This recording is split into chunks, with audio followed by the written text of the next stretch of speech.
ಏತ್ರಿ ಮನೆಯ ವಿಳಾಸವನ್ನ ಲೋಕಾಯುಕ್ತ ಅಧಿಕಾರಿಗಳು ಪತ್ತೆ ಹಚ್ಚಿದ್ದಾರೆ. ಮೈಸೂರಿನ ಟಿಕೆ ಬಡಾವಣೆಯಲ್ಲಿ ಮಲ್ಲಿಕಾರ್ಜುನ ಅವರ ಮನೆ ವಿಳಾಸವನ್ನ ಲೋಕಾಯುಕ್ತ ಅಧಿಕಾರಿಗಳು ರಿಜಿಸ್ಟರ್ ಮಾಡಿಕೊಂಡಿದ್ದಾರೆ.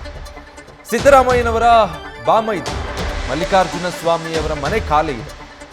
4 ವರ್ಷದ ಹಿಂದೆ ಮನೆ ಬಾಡಿಗೆಗೆ ನೀಡಿ ಬೇರೆ ಕಡೆ ಅವರು ವಾಸ ಮಾಡ್ತಿದ್ದಾರೆ.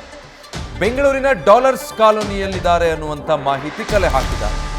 ಮಲ್ಲಿಕಾರ್ಜುನ ಸ್ವಾಮಿಯವರ ಮಾಹಿತಿಯನ್ನು ಸದ್ಯ ಲೋಕಾಯುಕ್ತ ಅಧಿಕಾರಿಗಳು ಕಲೆ ಹಾಕಿದ್ದಾರೆ. ಬಾಡಿಗೆದಾರರಿಗೂ ಕೂಡ ಅವರು ಅಲಭ್ಯರಾಗಿದ್ದಾರೆ. ಪ್ರತಿ ತಿಂಗಳು ಮಲ್ಲಿಕಾರ್ಜುನ ಅವರ ಖಾತೆಗೆ ಬಾಡಿಗೆಯ ಹಣ ಜಮೆಯಾಗುತ್ತೆ ಅಂತ.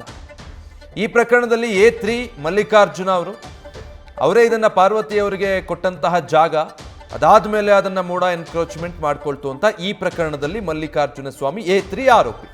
ಸೊ ಇವತ್ತು ಸ್ನೇಹಮಯಿ ಕೃಷ್ಣ ಅವರ ವಿಚಾರಣೆ ನಡೆಸಿದ ನಂತರ ಲೋಕಾಯುಕ್ತ ಅಧಿಕಾರಿಗಳು ಇವರ ಮನೆ ವಿಳಾಸವನ್ನ ಪತ್ತೆ ಹಚ್ಚಿದ್ದಾರೆ.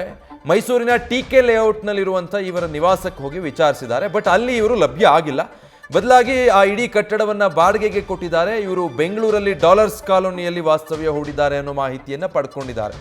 ಬಾಡಿಗೆದಾರರಿಗೂ ಈ ಬಗ್ಗೆ ಹೆಚ್ಚಿಗೆ ಏನು ಮಾಹಿತಿ ಇಲ್ಲ, ನಮಗೂ ಕೂಡ ಅವರೇನು ಅವೈಲಬಲ್ ಇರೋದಿಲ್ಲ, ತಿಂಗಳಿಗೊಮ್ಮೆ ಏನು ಅವರಿಗೆ ರೆಂಟ್ ಕಟ್ಟಬೇಕು ಅದನ್ನು ಅವರ ಖಾತೆಗೆ ನಾವು ವರ್ಗಾವಣೆ ಮಾಡ್ತೀವಿ ಅಷ್ಟೇ ಅನ್ನೋದನ್ನು ಹೇಳಿದ್ದಾರೆ. ಸೊ A3 ವಿಳಾಸ ಪತ್ತೆಯಾದ ಕಾರಣ ನೋಟಿಸ್ ನೀಡೋದಕ್ಕೆ ಈಗ ಲೋಕಾಯುಕ್ತ ಅಧಿಕಾರಿಗಳು ತಯಾರಿ ನಡೆಸ್ತಾ ಇದ್ದಾರೆ. ನ್ಯೂಸ್ ಫಸ್ಟ್ ನಿರ್ಭೀತಿಯಿಂದ ನಿಮ್ಮ ಪರವಾಗಿ.